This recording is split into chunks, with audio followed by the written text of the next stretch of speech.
Welcome to the Capital News. I am your host, Alex Karitis. Today is Tuesday, July 28th, 2020. Thank you so much for joining me. The title of today's podcast is An Utter Disgrace. I'm sure many of you either watched live or maybe caught some of the highlights, some of the reporting on the House Judiciary Committee hearing this afternoon with Attorney General Bill Barr. This, in and of itself, was one of the many utter disgraces that we are going to be discussing here. I don't know if I've ever seen a more disgraceful and despicable performance by politicians, and there have been many, too many to count. You know, I understand political grandstanding, trying to sound good and look good for the cameras and try to make your points for your base and your political party, this, that, and the other. But there is also this thing called the American people. There is also this thing called the Constitution of the United States. I know it's been trampled on. I know it's basically going through the shredder. There is this thing called checks and balances. There is this thing called civil discord. All of these things are out the window. If you're going to have the Attorney General come before any committee, before the House or the Senate, which is rightly so, this is a system of checks and balances, at least it's supposed to be. You want to delegate responsibilities and powers to the executive branch? Well, then it's the job of Congress, through oversight through various committees, to call in these bureaucrats, these top dogs, these secretaries of the various departments, and hold them to account. This is the people's business. This is the people's money. This is our government. What is going on? You have a 24/7 news cycle to do your grandstanding, and they all do it. Republicans, Democrats alike. You want to have your backhanded remarks and comments? Go on Fox, go on CNN, go on MSNBC, pick your poison, do it. They do it anyway. You want to have your backhanded comments? Do it during debate when you're on the House or Senate floor. Do it on your Twitter account. Do it when you're in front of the reporters on the steps of the Capitol building. Do it with your local newspaper when they're asking you questions. Enough's enough. If you're going to bring the Attorney General before the committee, allow the man to answer some questions. Otherwise, whether you like Bill Barr or not, he does have an important position as the Attorney General of the United States. His hands are full. Let him stay at the DOJ. And then you can do all of your grandstanding at the committee hearing. I mean, it was disgusting. It's disgraceful, and it is another symptom of what is going on in this country. We are in decline. There is no ifs, ands, or buts about it. I'm just going to take this broader because I've witnessed this, and I'm sure many of you have witnessed this as well, either on TV or firsthand with personal experience. The political climate is so toxic. If you're somebody who supports Donald Trump, and you know somebody who despises him, chances are you're not going to be able to have any type of adult conversation with each other. One of you, maybe both, are not going to be able to do it. Both sides are just as guilty. Can't take a picture with the president, or somebody, now I can't even think about liking that person anymore because they shook the president's hand. They went to the White House. They were in the Oval Office. They shook his hand. They took a picture with him. I can't even respect that person anymore. This is the mentality that's going through this country. Can we have a little respect, at least for the office? Can you have a little respect for the person too?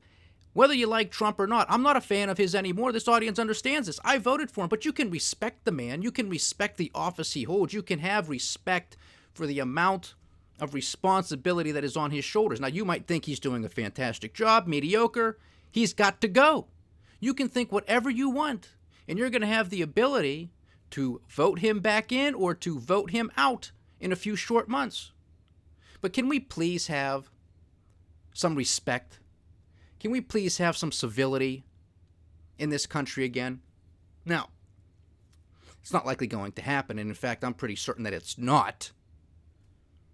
Because this country, the world, is lacking leadership.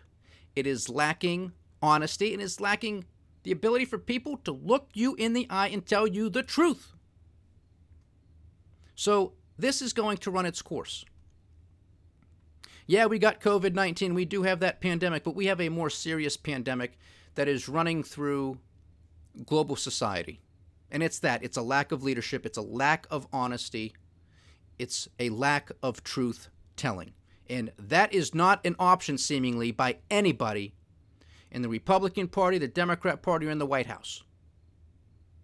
The Federal Reserve, other central banks, other governments the world over. Kick the can down the road, keep printing money, kick the can down the road, print money, beg, borrow, steal, beg, borrow, steal. How much longer do you think this is going to last? This is exactly what's going on, too, ladies and gentlemen. I'm not making this stuff up. You just have to pay attention. That's the real virus that's bringing us all down. When are people going to wake up to this? And I think it's going to happen. Look, we have the solution. It's better than a vaccine. It's a cure. It is a cure. It's not a flu vaccine that, well, maybe it'll help you, maybe it won't. We have the cure. It's a constitutional republic. It's free market capitalism. It's leadership. It's honesty. It's true justice, not a two-tier justice system. We have the cure. We're not using it. So now, because you're not going to use the cure, you're not going to use any semblance of any type of therapy to resolve this virus is going to have to run its course. Now, hopefully, if we're lucky enough, we'll survive it. If not, it's going to kill us.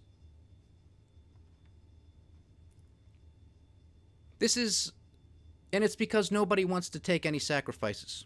Nobody wants to take any responsibility. This is akin to somebody who has a terrible diet, doesn't exercise, smokes like a chimney, drinks like a fish. I'm just using this to exaggerate, but you're going to understand the analogy.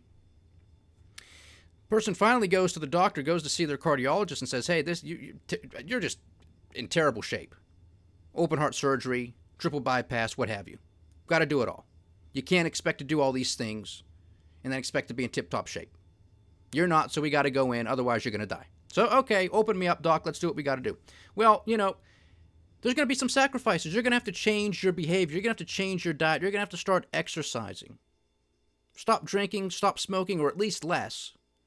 And yeah, the doctor's going to do a successful surgery, hopefully. And assuming that it does go successfully, you're not bouncing out of bed the next day, Chuck. There's recovery time.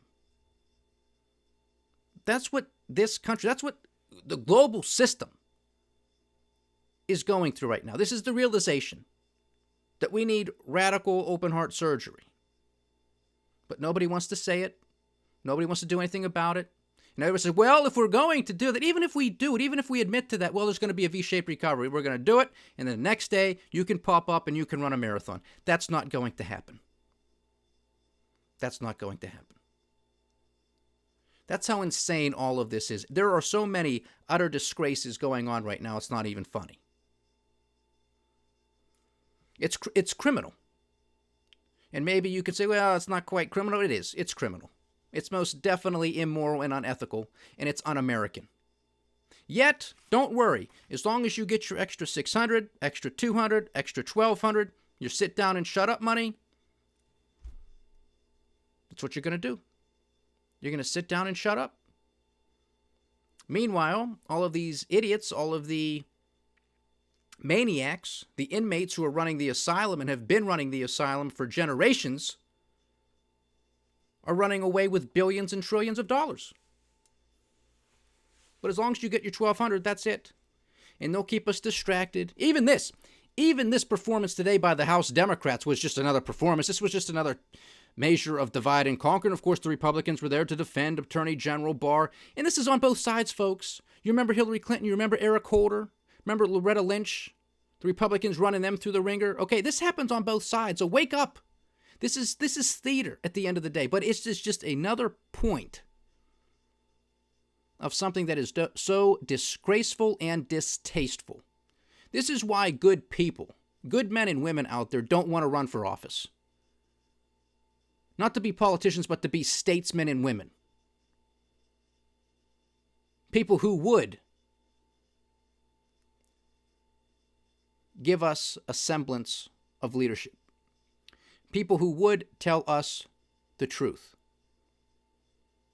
These idiots running the show deter good people from running because they don't want to be in that world. They don't want to subject themselves, their husbands, their wives, their children to that lifestyle. And it's very dirty. And it doesn't have to be. But that's what these people do because that's who they are. They're sick to their core. Most of them are sociopaths. Most of them are psychopaths. Because they don't care about people. They don't care about you. That's why we have almost a $27 trillion national debt. That's why we're going to have a $4 trillion annual deficit for fiscal year 2020 alone. They don't care about you. And it's laughable that now all of a sudden Mitch McConnell and the Republicans attempt to grow a spine and say, oh, now we're concerned about future generations bearing the cost of this national debt and this deficit. They didn't say anything a few months ago. Remember, it was 96-0 out of the Senate. No votes for America. Thank you very much. But now all of a sudden, we're supposed to believe them that they're concerned about the debt and deficits after they blew it up like nobody's business. Give me a break. These people are laughable. And yet, still, people are going to go in and they're going to vote for these Republicans and they're going to vote for these Democrats once again because they actually think it's going to make a difference. It's not. It's not. When are you going to wake up to understand this? And I wish I had the solution to tell you, well, it's just, flip of a switch and that's it. No, it's not. This has to run its course. I spoke yesterday briefly about some interesting data that I came across. Somebody put together an interesting chart about the wealth inequality that existed prior and during the French Revolution. Off with their heads, bring out the guillotines, and comparing it to today with the United States. We blow the French out of the water. This isn't going to end well. All of these moratoriums, these evictions, these foreclosures that are just waiting in the wings, this is going to get nasty. That is a very emotional event. Somebody get kicked out of their house, especially if you have kids. Where am I going to go? Maybe they don't have family. Maybe they don't have friends. Where am I going to go? What are we going to do? Somebody's going to get hurt. And I hope I'm wrong, but I imagine somebody's going to get killed in all of this process. I hope I'm 100% wrong. But emotions are running high. People are fed up. They are sick and tired. I told you these protests were going to be coming to a theater near you. They're here. They're just getting started. You want to see how bad they can get? Look to other countries. You think, oh, that's not going to happen here. Oh, it is going to happen here. It is. Because there's no leadership. There's no honesty. There's no truth-telling. The crackheads on Wall Street are running away with billions of dollars. We talked about some of the bank earnings reports for the second quarter a week or two ago. Some of them are making just record profits from their trading desks on fixed income, commodities, what have you. Why? Not because they've become geniuses overnight, but because the Federal Reserve's printing money, bailing everybody out. Well, it's got to go somewhere. They get the money first. Okay, we get first dibs. We pick the winners. We take the profits. Where's Occupy Wall Street? Where's the Tea Party? Where are these people? They both had it. They were both fed up a decade ago. Now it's even worse. Where are they? Where are they? Where are the Democrats who are always concerned about corporate welfare and corporate handouts? Where are they stopping this? Where are the fiscal conservative Republicans saying enough is enough? Where are they? They're non-existent. Even if they come out and say it, you can't believe them. because of what's already taken place. That's why it's laughable. Yet you're going to go into the booth in November, pull the lever, and think you're making a difference. It's not going to make a difference until these people are truly all kicked out. You cannot have this establishment, you cannot have this order continuing to operate. You just can't. There truly needs to be a revolution in this country. That's what it's going to come to. Like I've said, there's government overthrows that will be happening in countries all over the world. We're starting to see it with the weakest links, the economic collapses, the total collapses in some instances, whether that's Venezuela or Lebanon. And others are going to be added to that mix. We haven't seen anything. We have not seen anything. The Federal Reserve, the government, they can help a liquidity crisis, as we've been saying here for months. But they can't stave off an insolvency crisis. That's why you're seeing bankruptcy after bankruptcy after bankruptcy. They're coming. And there's just a wave of them waiting in the wings. 20% of our companies are zombie companies. Zombie corporations. 20%. How much longer do you think this can be sustained? Do you want it to turn into 25%, 30%? Good luck getting a job. Good luck telling your kid who might be going to college or is just graduating college, good luck finding a job there, Jimmy. You ain't going to find one. Because all of these zombie companies, they can't afford to hire people because they got too much debt. That's what qualifies them as zombie companies. You cannot add more debt into a system that is suffering, that is plagued by debt as it is. You cannot expect to grow by using more debt. Those days have long sailed. They're gone. They're gone. It shouldn't have been used back then either, but at least they could get away with it. That's when the demographics were in our favor. A lot of tailwinds behind us, at our backs, moving us forward. You could throw $1 of debt out there, get $1.25 back, or what have you. Now you throw $1 out, you're not getting $1 back. You're lucky if you get 90 cents back. Diminishing marginal returns, it's done. It's junk. It's junk. Yet nobody's going to come out there and tell you this. Because they want this system to keep playing. They want the corruption to keep going. Where's the SEC, the Securities Exchange Commission? Because we have Operation Warp Speed. This is the operation out of the White House that deals with coming up with a vaccine. Doesn't that make you feel safe? A vaccine and Operation Warp Speed. You getting this? Vaccine, Operation Warp Speed. Oh, this is just going to be the safest vaccination ever. Well, again, we have Moderna come out.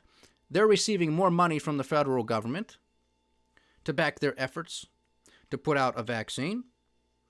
Stock has catapulted higher on a handful of these headlines. Then you get, obviously, the real news comes out, and then the stock goes back down, and then they come up with another BS headline that the vaccine's going to work, and it goes back up.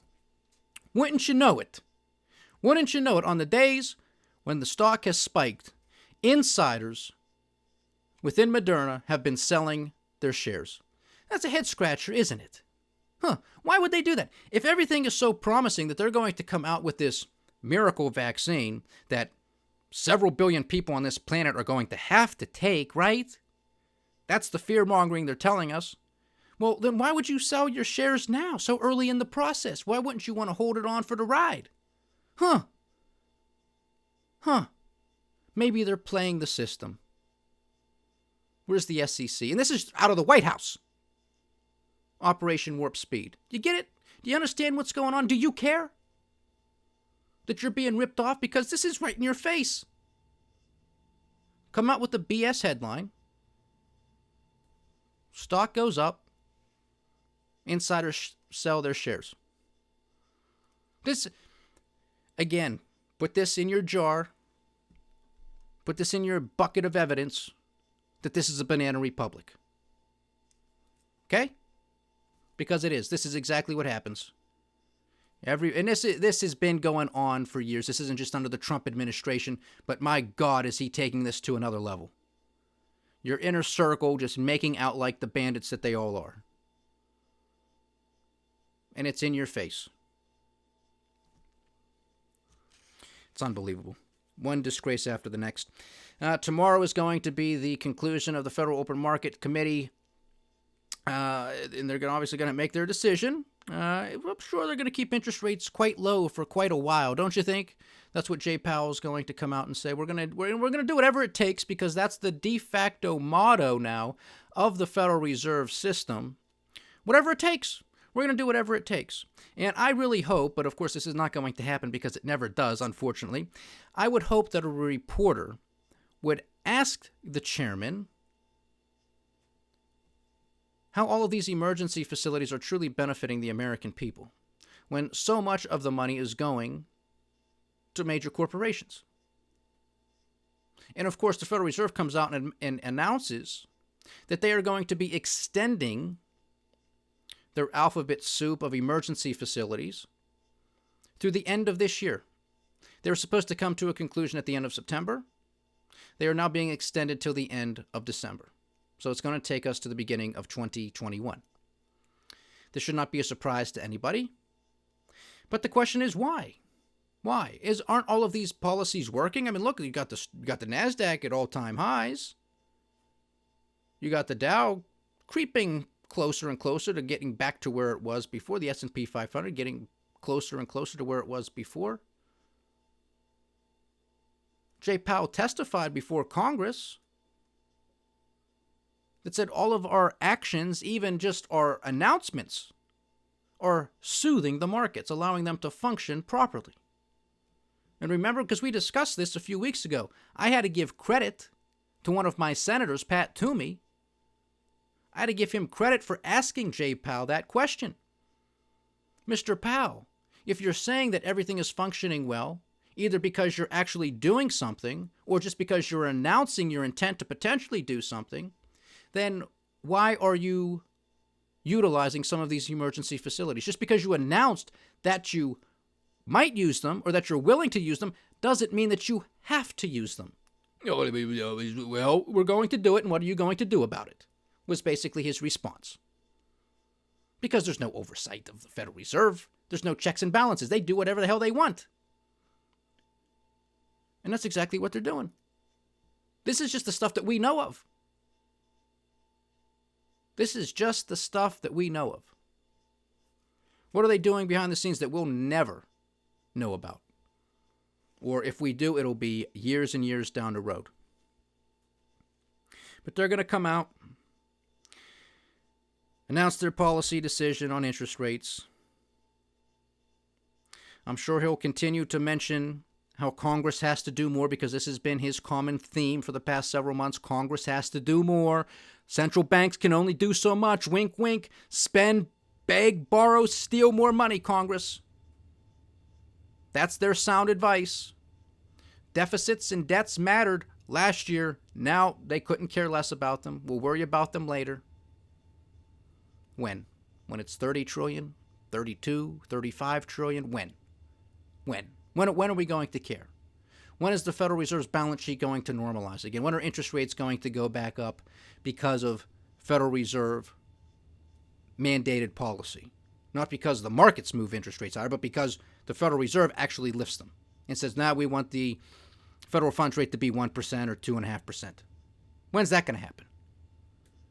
If it was Boomtown USA, which of course it wasn't, in 2017 and 2018, and all we could get back to was 2.25%, 2.5%, and we couldn't tolerate that, well, how are we going to do it now when we've just compounded the problem?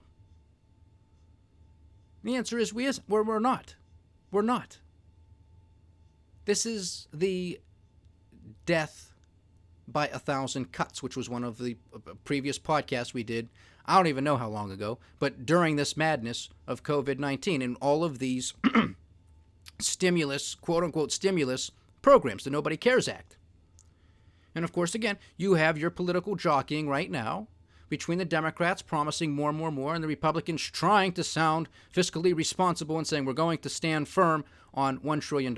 You have various senators coming out The Republicans' bill is dead on arrival. This is a non-starter. This isn't going to pass. $1 trillion, it'll be more than $1 trillion, and the president will gladly sign it into law because this is an election year. And God forbid anybody show some type of leadership skill. God forbid any of these people come out and start telling the truth and even mention the word sacrifice. That we've lived beyond our means for too long. So it's just not going to happen. It's not going to happen. And that's why you have to stay diversified and you have to be vigilant. That's why you got to look into the precious metal space. Do your homework. Do what's right for you. Because they're killing, and I mean all central banks and all governments are killing their currencies. They're killing them. You cannot expect to throw more of something out into the market and expect the value of that product to increase in value. Especially in this instance, because this is all from a printing press. This isn't by producing more. This isn't actual production. This isn't bettering society. This is not constructive. This is destructive.